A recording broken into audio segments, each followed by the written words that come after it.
Michelle here at Maxil. New exciting information. Our original Zymax 128 has additions to its family. We have our Zymax LF low foam, cherry scented. Customers have asked for it, we've delivered it.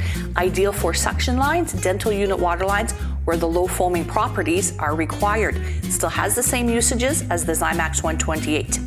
Beside, quick shot foam mango, quick grip mango gel, a foam, a gel, a liquid.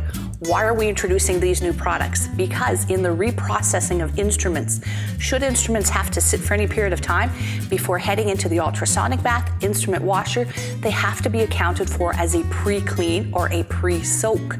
We need to put the instruments somewhere. No problem. We have our SteriFX bin.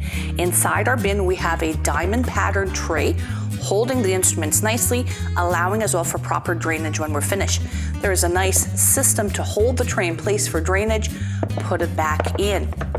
When we're using our foam and our gel, we can actually spray inside. We've got our contained aerosols, or if we want full immersion, we've got our liquid version as well.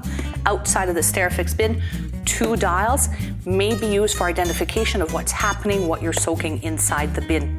That's our new addition, and thank you for listening.